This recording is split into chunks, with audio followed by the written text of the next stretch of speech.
Hello, good afternoon. My name is Emefa Akosia Adeti, and this is News Today. We're live on DSTV channel 421, Go TV channel 125. Also coming to you live from our studios here in Kokomlemle, Accra. Coming up this afternoon, embattled Ashanti Regional NPP Chairman Bernard Boisako, also known as Chairman Wontumi, on hunger strike as he enters day 3 in EOCO custody. Meanwhile, the New Patriotic Party considers legal action to seek a variation of the terms. We think that the legal processes must be, encouraged, must be allowed to go on. But the Rambo style of arrest and the clear intention to kind of hold on to him or deny him bail. We have more on that developing story, and as well on News Today, a significant portion of past cedi depreciation was driven by calculated profiteering, not economic fundamentals. About 20 to 30% of that depreciation is not backed by any effect transaction, but people who are just playing on the currency for temporary price adjustments to profit from the currency movement. More from the Chief Executive of Association Banks, John Ewa, on this allegation. And as well, President Mahama instructed the Interior Minister and Inspector General of Police to deploy more security personnel to parts of the Bono East region in response to the rising incidents of highway and armed robberies. We've got these business updates, sports and showbiz in this package. Join us, independent, fearless and credible. Please stay for details.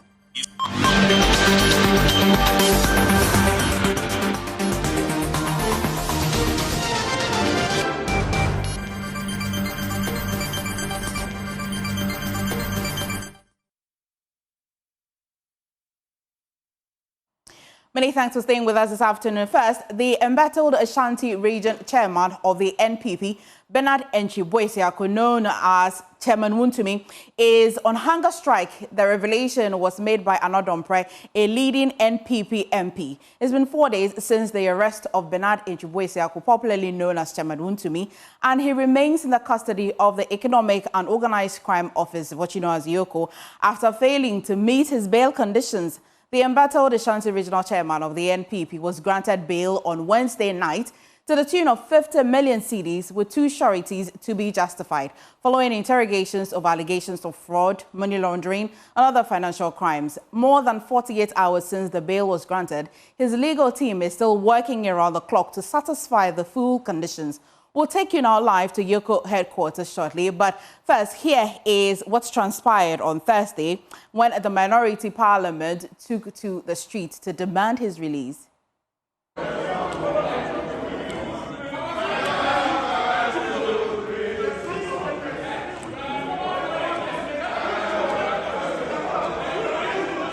In a show of defiance and solidarity, minority members of parliament abandoned the business of the House and marched through the streets to the EOCO headquarters.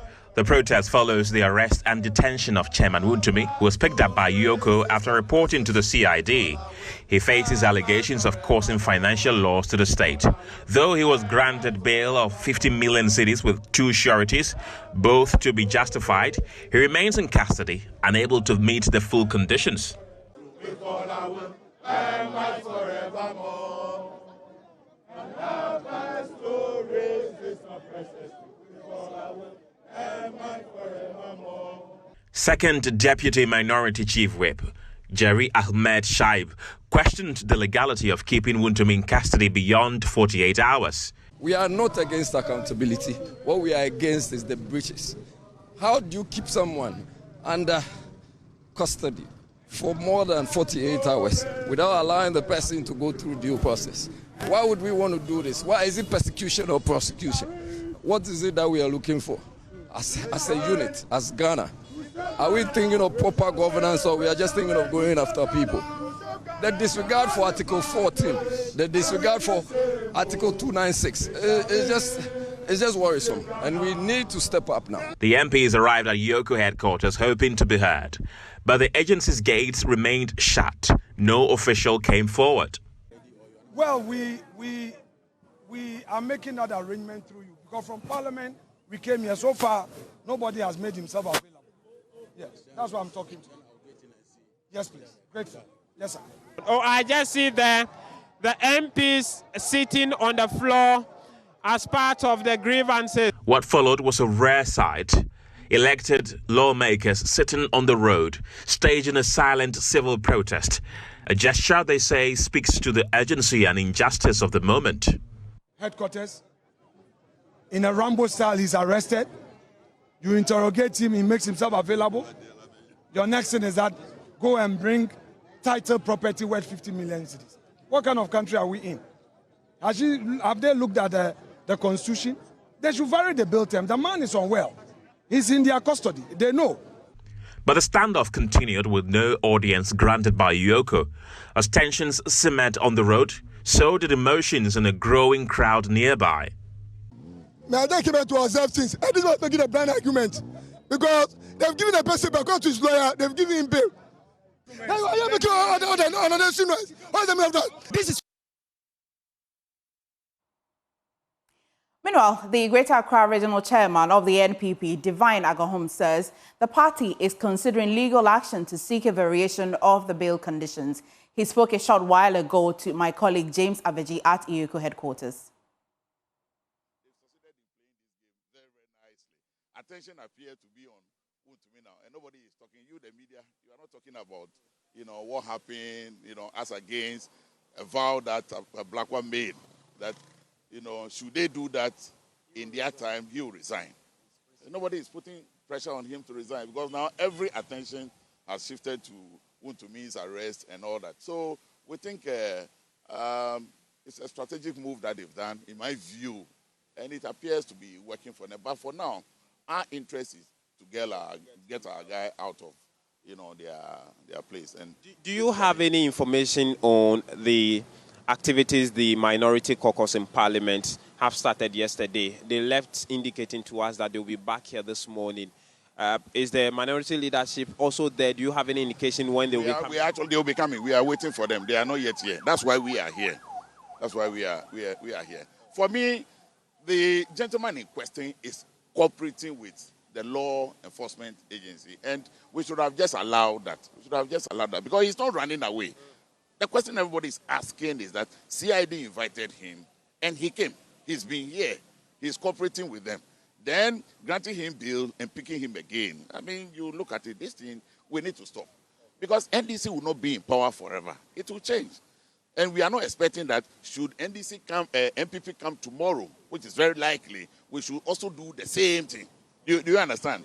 For me, if the issue looks like somebody who can run away, then that one you can. But the person is already cooperating with CID, State Security Agency, and then EOCO comes in, and it's quite a complex thing. But as far as you are concerned, you are convinced that he would be granted bail today. No matter what it is, he will get out of EOCO. If I should be saying I am convinced, that's what we are looking for, and that's why we are here. But for that, I'm convinced, you see, the condition appears too harsh, and we are finding it difficult to, to accept it. Okay, to accept it. So if it becomes the case that legally all that we're trying to do, we're not able to, succeed, then we'll find a way of, even if we have to pull resources from different angles to be able to meet the bail condition, then that would be the option. But whatever it is, we think that the legal processes must be, encouraged, must be allowed to go on. But the Rambo style of arrest and the clear intention to kind of hold on to him or deny him bail, you see, to say that you are asking this huge amount of money as a condition, for the bill, clearly means that your intention is to hold him there. Basically, that's what they are trying to.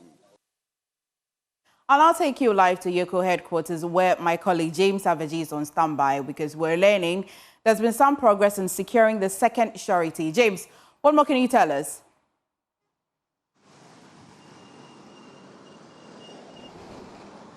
Well, Abefa, the information we are getting from sources close to the camp of the former Vice President, Dr. Mahmoud Bawumia, is that Dr. Bawumia has made some arrangements for the second surety to be secured for Chairman Wontumi's release from the EOCO custody. That information was lurking at the background since about 9 a.m. this morning, which we've been working very hard to confirm. And so at about 11:30, we got a confirmation from the former spokesperson of his campaign, Miracles Abuaje, that arrangement has been made and that they are now working around the clock to confirm that or validate that with the EOCO so that he would be released from custody. And so we can confirm that the former Vice President, Dr. Bawumia, has made that arrangement to meet the second surety. The first surety was actually secured yesterday, pending the second one. And so all things being equal, this afternoon, or by close of day, he should be released from EOCO custody. We are also expecting the former Vice President himself to come here this afternoon. Per the information we are getting is that he should touch down on the grounds here at the EOCO headquarters by 3 p.m. this afternoon to also speak to party supporters in anticipation that by that time the sureties would have been verified by the EOCO and possibly admitted for the release of Chairman Wontumi this afternoon. I can see, obviously, from the screen that the minority aren't there, but do you have any indication whether they are on their way? Are they there that the cameras aren't capturing them yet? What's it like, really, generally, at the headquarters right now?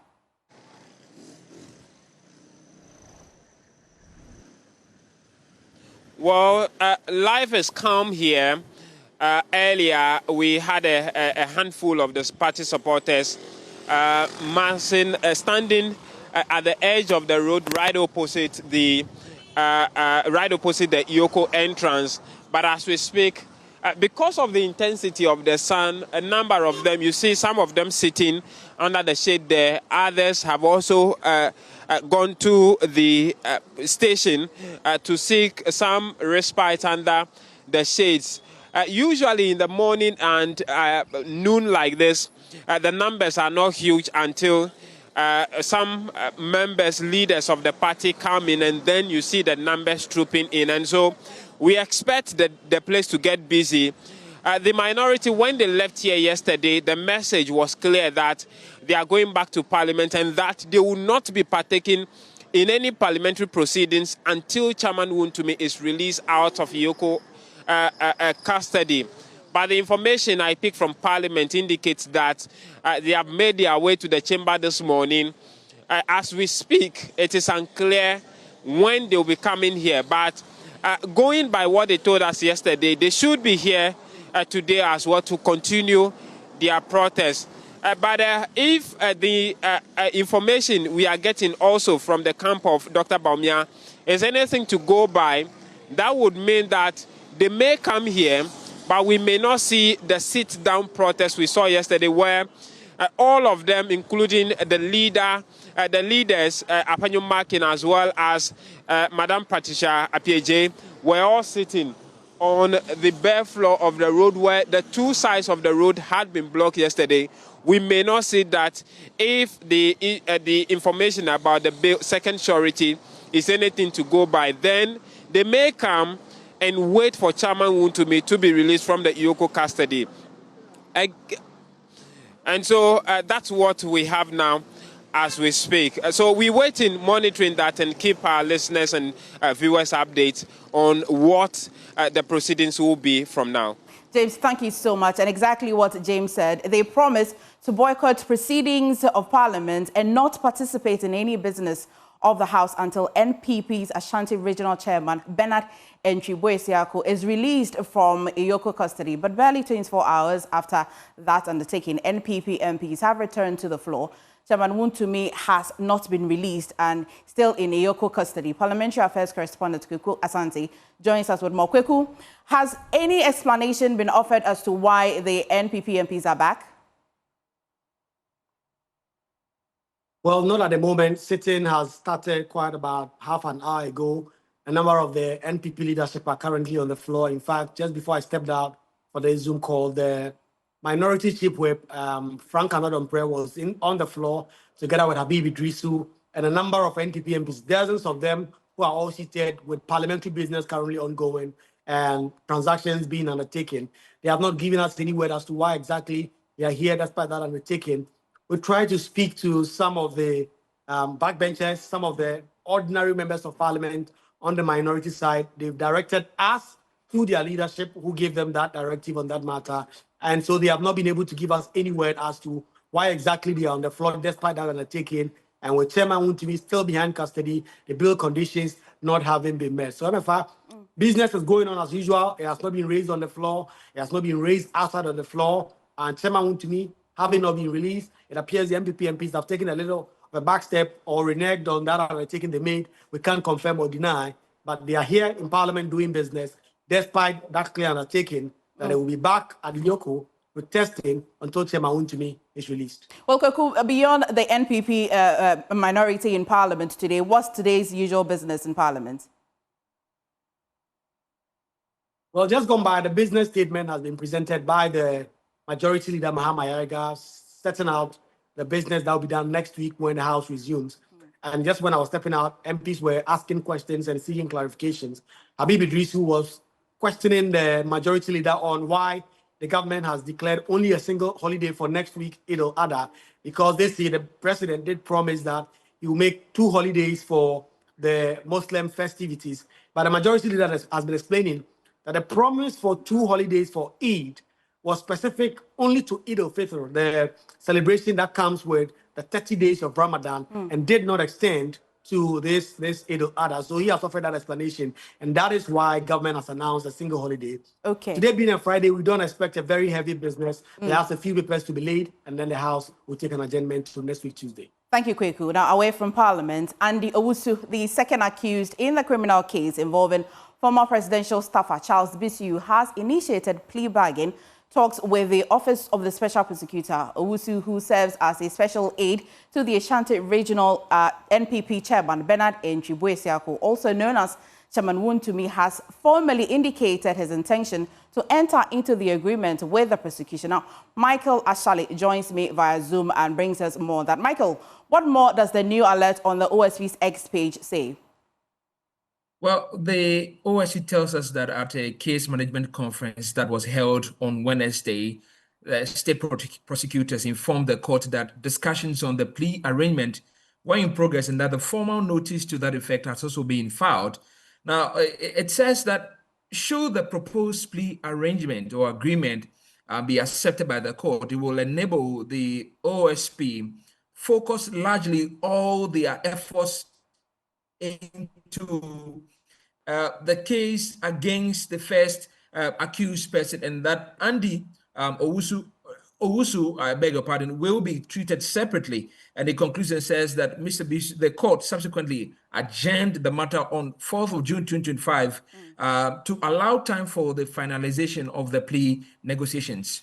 Right, so this will mean that the first accused which the OSP will be focusing on will be Charles Bisu himself.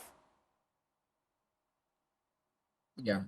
Yes, please. So in this case, now they will separate it. If the court allows it, they will separate both cases, and one will go as they are intended to go now, a plea bargain, and then the other will be pursued vigorously through a different means. Thank you so much, Michael Ashali. Now, away from that as well, Chief Executive of the Ghana Association of Banks, John Ewa, has revealed that a significant portion of the cedi's past depreciation was not due to underlying economic fundamentals, but rather the results of calculated profiteering. Speaking exclusively to George Biafe on Joy News PM Express Business Edition, Mr. Ewa described the developments as a troubling trend of currency manipulation, claiming it accounted for as much as 30% of the cedi's previous depreciation.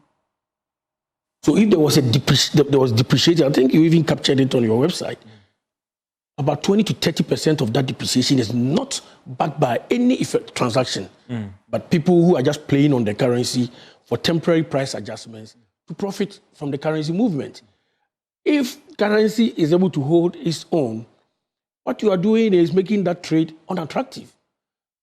Now CD is more attractive. So the people who are holding cedis, they are looking for cedi investments because the currency is not depreciating as aggressively as we are used to in the past. I think they are giving all the multiplicity of factors that have anchored what we are seeing now. I don't want to say a wait and see because I don't have any reason to doubt the ability of the currency to hold its own. Coming down to single digits, I'm not sure. But the point is this. We should not be too excited about significant appreciation. Why? I mean, the business community, why? That is not exactly what the business community is looking for. Yeah.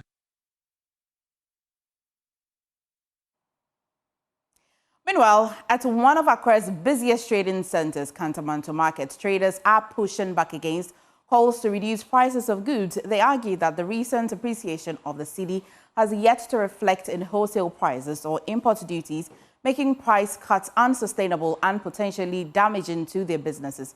Stephen Mensah has more in the following report. The Ghana cedi in recent weeks has gained strength against major currencies, a shift experts say is driven by improved forex inflows and tighter economic management. Bloomberg even named the cedi the world's best performing currency in May 2025, a striking turnaround from its position as a worst performing currency just 2 years ago.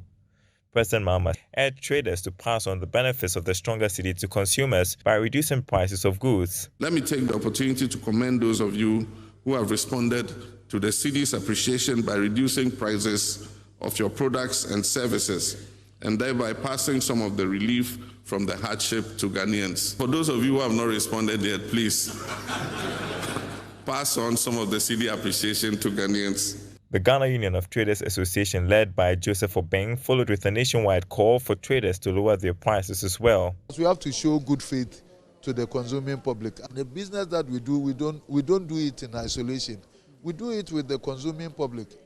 That's consuming public, that's what you call, but we call them customers. So when our customers are challenged, they are unable to buy and help us to attain the turnover that we seek to make our business thrive. But in Kantamanto, one of Accra's largest and busiest trading hubs, the traders are pushing back. Many traders insist the cedi's gains have not translated in reduced wholesale prices or lower import duties, making it nearly impossible to slash retail prices without incurring losses. They haven't reduced their prices for me, so I can't reduce mine either. If they reduce their price... My clients, they haven't reduced it yet, but I hope maybe from next week. If I'm selling a nika for 30 cedis, and I'm going to reduce each nika in the bill, let's say I'm going to sell 25. I will run a loss because the 100 is not anything. So while commuters may be enjoying reduced fares and a stronger cedi is boosting economic headlines, the real question is whether those gains will trickle down to everyday prices on the market shelves. Reporting for Joy News, Stephen Mensah.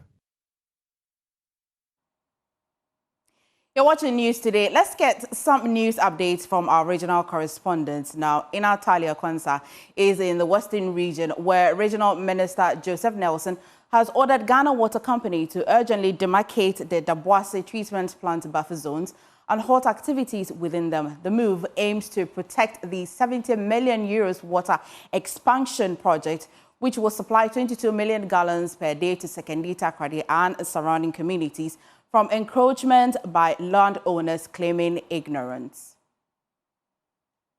Now, Ina, what more can you report on this?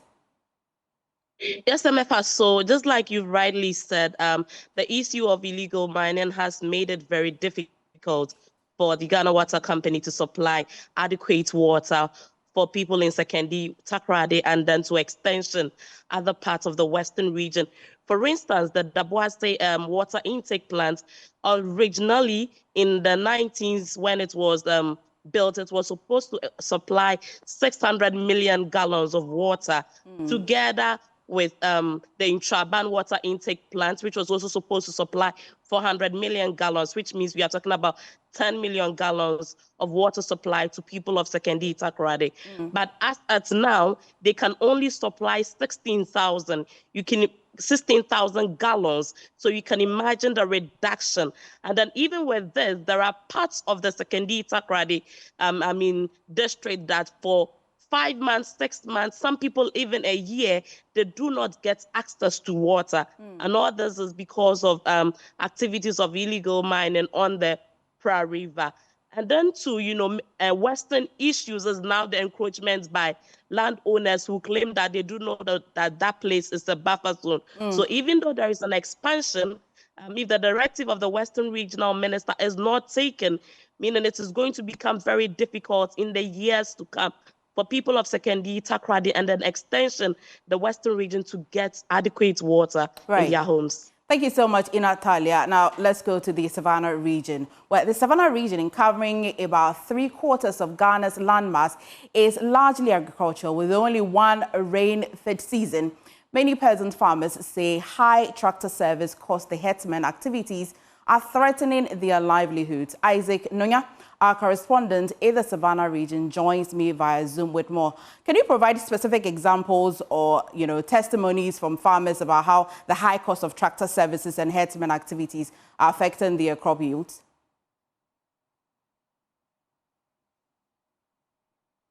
Yes, the capital of the region, which is Damago, is also mostly the one that suffers this kind of unequal service according to the farmers. From 2023 up to date, every year, the flying acre is increased by 50 Ghana cedis. In 2023, it was 200. 2024 was... Oh, no. We'll try and reconnect with Isaac Nonya when we can. But moving on, let's try reconnect again. Isaac, if you can hear me, please proceed.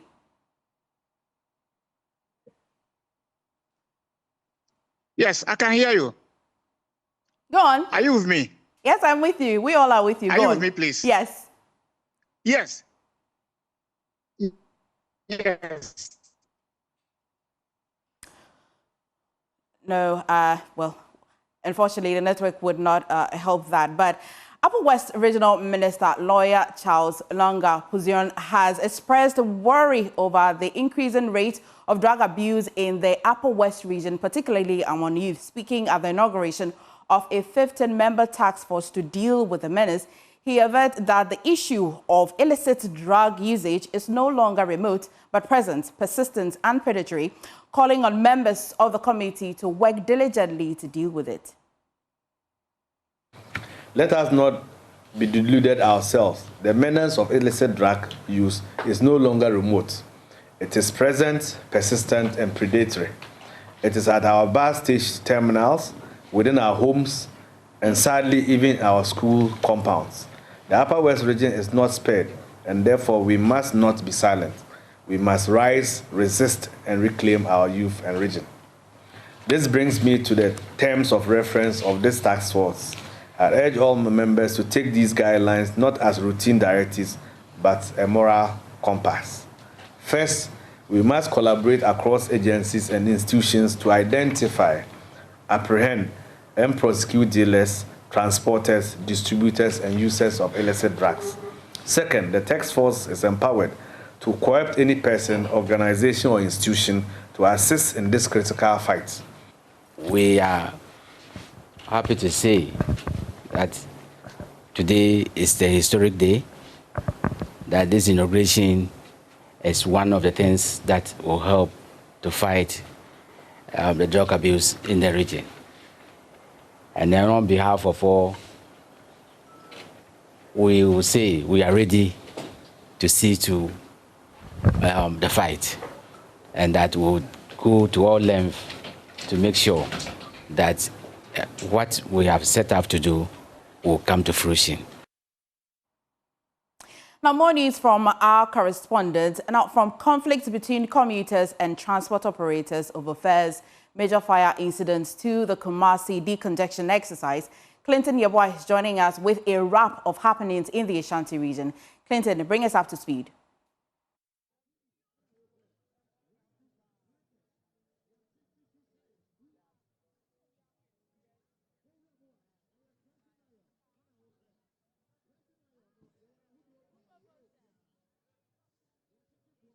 and connect again with Clinton to bring us up to speed with everything happening in the Ashanti region, from the decongestion as well to transport fares and the misunderstanding that's coming with the commuters and lorry owners. Clinton, can you hear me? Okay. Currently in Kumasi, businesses are moving on. People are going about their daily routine. But some people are in confusion and distress, and these people made the news this week, particularly about the fire in Bomso. Currently, over 50 people have been displaced. We have spoken to authorities who say they are now working out a relief for them. And on the same stretch, you get to the Kumasi Children's Park, which is currently cordoned with roofing sheet to make way for a renovation and a redevelopment. Because of that, traders around the area have been asked to evacuate. On the same stretch, when you move, before you get to Kejetia, there is the Adum PZ pavement or road where traders were occupying to sell. But there was a decongestion exercise which have sacked all traders from this particular pavement. However, today when we got here, we realized that some traders are still crawling back onto the pavement.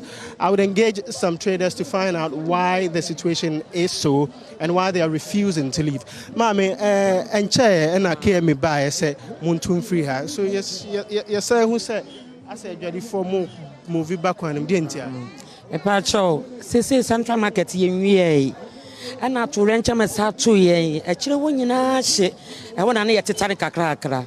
Eniti na me abegyina senti papa. Mesre me kama no fuma mo fanche me. Yesre aban ne mpanimfo. Se nyame firi ho a wo mo na wo ye ho. Eboa ye. Enti yesre wo mo aye mama. Na nyame firi ho no ma. Ye ni obia ho aka wo mo. Enti yebu ye mo ase. Me power mo chewo yesre ka se yesre wo mo nya ye kakra na ye tetare kakra ne bra ebira ni be wie du no ye be sori hase akọ eti ye boye mo ase power mo chewo se ye power mo chewo yesre wo mo ye wie bibia de o mo be ka bia ye de wo se be ye wo yo ye power mo chewo. What she's saying is that she's just appealing to the government to fasten the establishment of the markets that got banned. She says until that is done, she would just plead with government to allow them to be on the street for a while. I have a trader here with me, Mami. Abaya akeme aba se mo free kwanim so yetimi hu se mo se ba dientia. Me pacho. E kwan ne ho die. Sese akasi efira sese ye ni baby akọ because ne aton ade wo race wo na ho hye na ye wo Center Market na ye be pam ye se ye bubuo ye che Dubai wono ye nya bi na ye be pere race a eja ne aton ade a na eja nso ebedi ya eti aso na kai abaye so no eso Tietimi nkofie eja yenya ba bi tan ama ya wra wo sokora akata eti yesra no na won si Center Market nyimie na afe wa hu ba bia ye kọ sa no ye kase ye nkwa na wo de odi ba ye no odi aye ti yesra no yesa de yem race wo no se de o mu si no kora ayenya wo mo wonya ha na yesi Dubai ke edom Center Market wo na afe no wo mo be hu se wo bia ni kwan yo. These are traders justifying why they are now crawling back onto the streets after a decongestion exercise. What they are saying is that until some uncompleted markets are completed, they are somehow compelled to come on the street. These have been the big stories coming from Kumasi. My name is Clinton Yeboah. Over to you, MFR. Thank you so much, Clinton. You're watching Joy News today. Still to come, President Mahama instructs the Interior Minister and Inspector General of Police to deploy more security personnel to parts of the Borno East region in response to the rising incidents of highway and armed robbers. Please stay.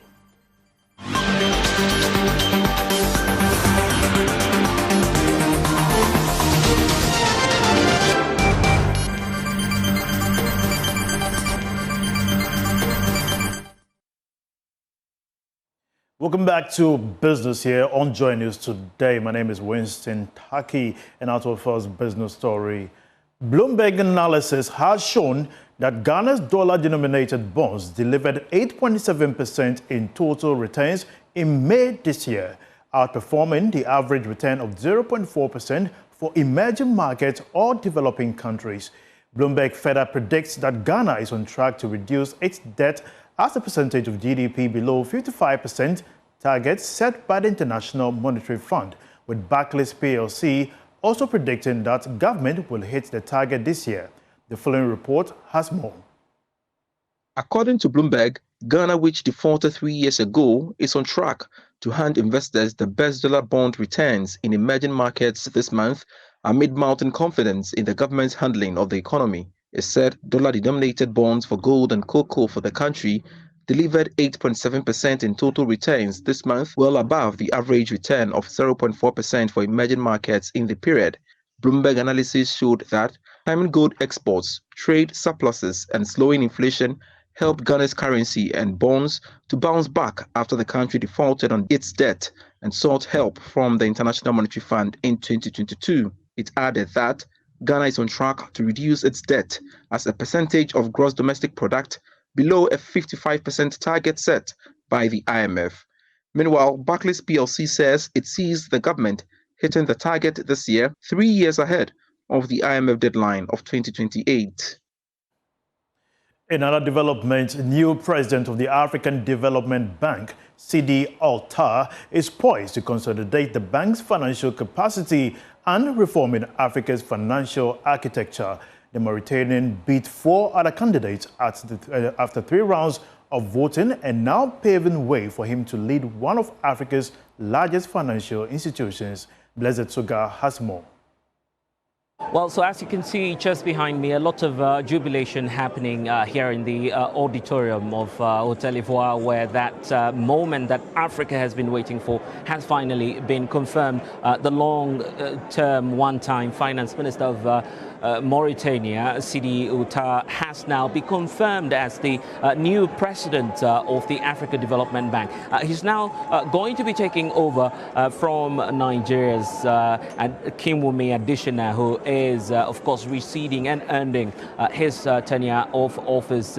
Just a couple of minutes ago, Sidi himself walked into this hall and indicated clearly to Africa that it is time to get to work, and quote, he is ready, as he says, to the world. And of course, for those who are not necessarily aware of Sidi Outa, he used to be working with the Arab Development Bank, where he is now going to transition from that very financial institution to Africa's foremost financial institution, that is the AFDB. And just as you can just see what's going on in the hall now, a lot of interactions, a lot of celebrations, and also commendations going out to Sidi Outa for winning as the next president of the Africa Development Bank. He has a lot of work to do because the theme for this year's annual meetings of the African Development Bank has been about making the best out of Africa's capital. Capital has been a key challenge for Africa, and many are hopeful that, of course, having served in other financial institutions and also one time a former finance minister himself in Mauritania, he will have the ultimate responsibility of unlocking more capital for the rest of the continent.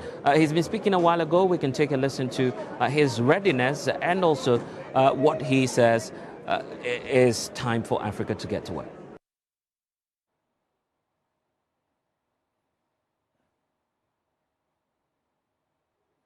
This brings to light new wave of financing across Africa on key projects. My name is Winston Taki. Up next is Showbiz.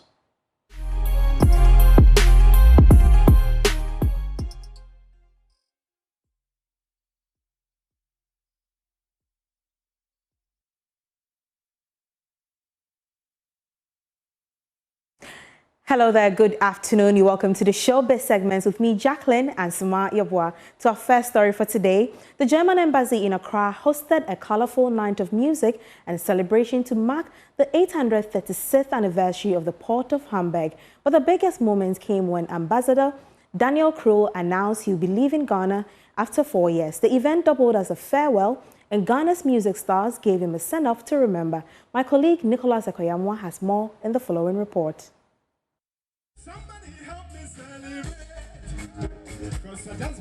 It was a night of unforgettable celebration, not just of history but of culture, friendship and music at the residence of the German ambassador in Accra. Guests gathered to celebrate the 836th anniversary of the Port of Hamburg, a historic maritime hub that has long symbolized Germany's global connections, including its ties to Ghana. The night saw Ghanaian musical heavyweight Ochiame Kwame, Kofi Kenata,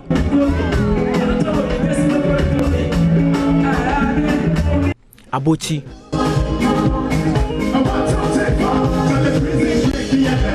Susan August lit up the stage. For the musicians, the evening was a chance to connect creatively with a diverse audience.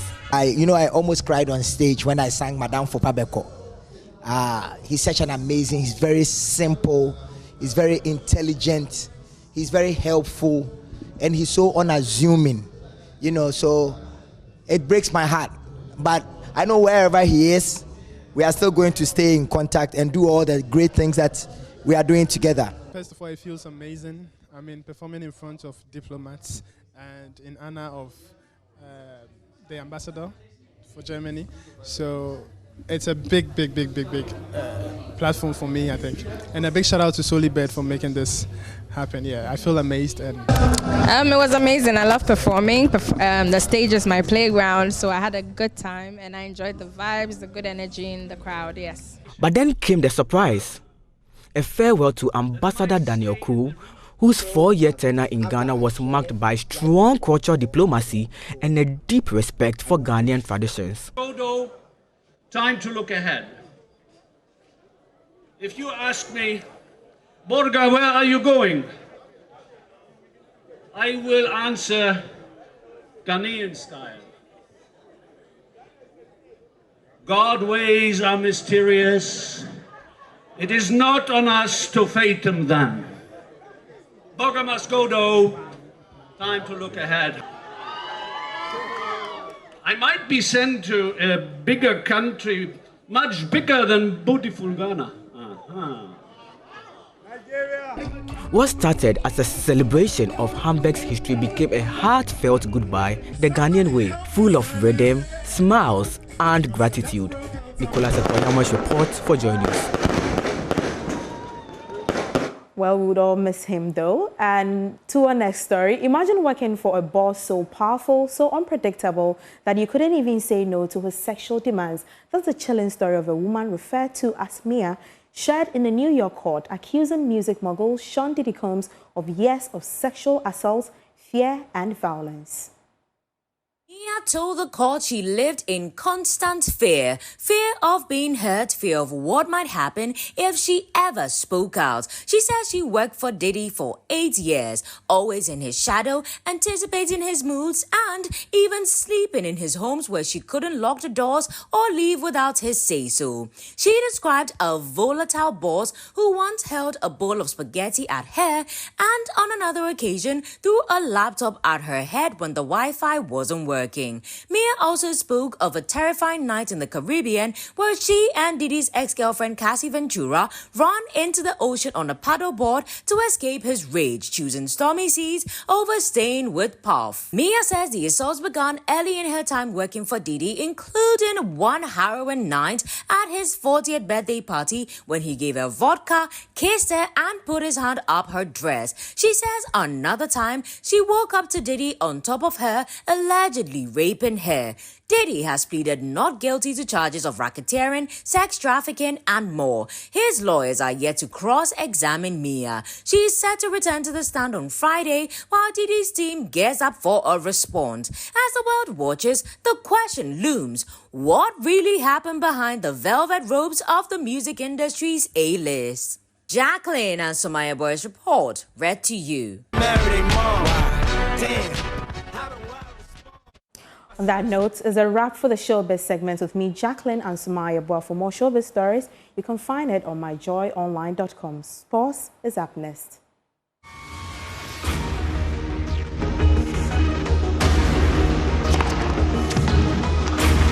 Christina.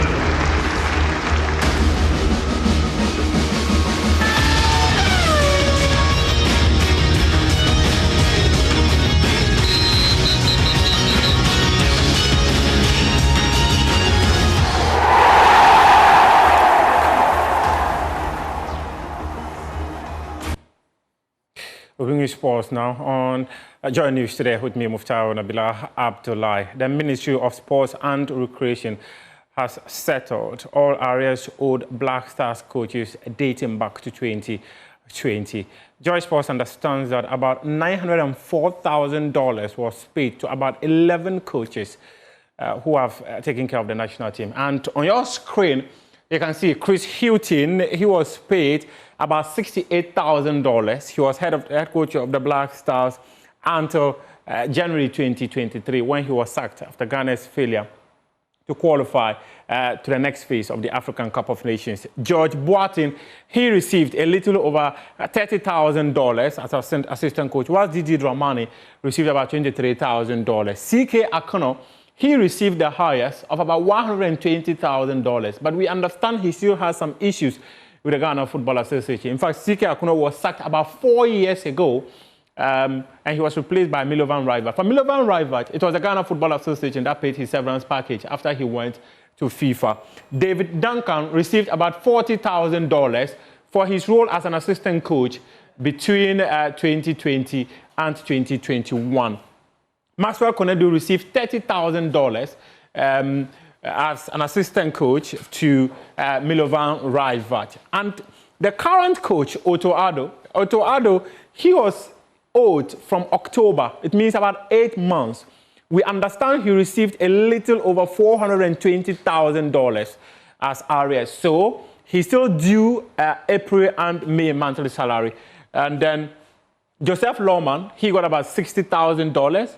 John Pinsley got about $39,000. Fatal Daura got about $19,000, whilst Francis Abugri got about $27,000. So these are the details of coaches who were owed by the Ministry of Sports and Recreation, and they have now been paid fully. As I mentioned, apart from the salaries due to Addo and his technical team for April and May, all other areas due them have been paid. We've got details of this story on myjoyonline.com. The news continues with MFR. Thank you so much, Muftau. Now, you're still watching Joy News today. Now, before we wrap, President Mahama has directed the Interior Minister and the Inspector General of Police to immediately deploy additional security personnel to parts of the Bono East region to address the surge in highway and armed robberies. Speaking during his thank you tour, he stated that Cabinet has approved new guidelines for effective use of the District Assembly Common Fund. It will serve as a key performance indicator for MMDCs. Their performance will be evaluated based on how the fund is utilized, which will help determine whether they remain in office or are replaced. Presidential Affairs Correspondent Maxwell Agbagba has more. And on the issue of Alawa, hundreds of residents in the Bono East region gathered at Kintampo to welcome President Mahama as part of his nationwide thank you tour. One of the recurring themes across these public events has been the recent appreciation of the city against major trading currencies. And it was no different here. Listen to the president of the Bono East Regional House of Chiefs, Nana Pema Pim Kaprese. Babloni Bakasa drastically, Wamana reduce about 11 cities. It is unprecedented. He said, you have reduced the dollar to cedi to 11 cities. Now I hear it is 10. I know by July it will be 9 cities. It will be a single digit. He said, President Mahama says he's hopeful the cedi will gain more strength in the coming months, adding that sound fiscal management and increased investor confidence are beginning to yield results. Today I'm pleased to report to you from Kintampo in the Bono East region that our currency, the cedi, is stabilizing.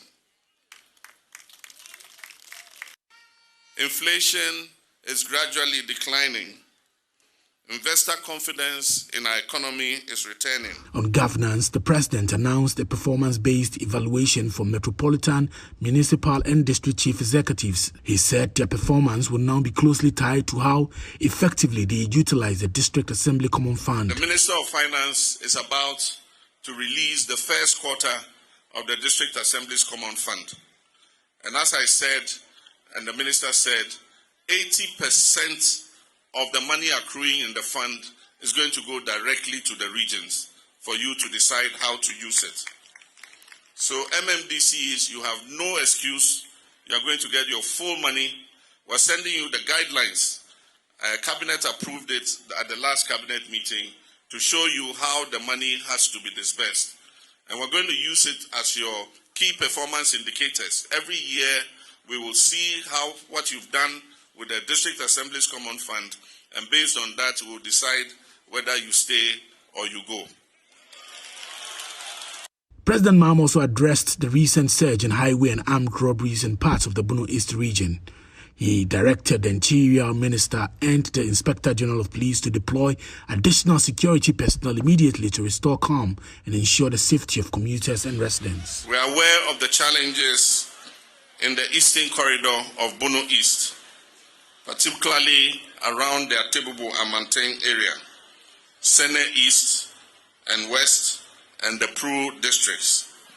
Highway robbery and armed robbery has become rampant. Now, before you go, which team are you repping? Rep your jerseys happening. And Muftar and Jackie, I see that you're repping so much. Muftar, my producer, Vlad de Souza, is almost catching me into a bottle. Please, what is the jersey? Which team is exactly the question I was going to ask you. I really asked him that question. I was like, Muftar, what jersey are you wearing? Which team? The two of you. Which one? Which one is it? Which team? This Fluminense. Hey! Fluminense. It's in Brazil. Hey! Fluminense. Hey! Yes. Anyway, what's yours? In fact, that's where Thiago Silva was, the former captain of Chelsea. Thiago Silva. This is where he started his career. Please, it's okay for our team. But what team do you support? What team? Your club, what wanted to buy. No. Okay, sure. Well, thank you so much for watching the news today. For more news, do log on to myjoyonline.com. Thank you.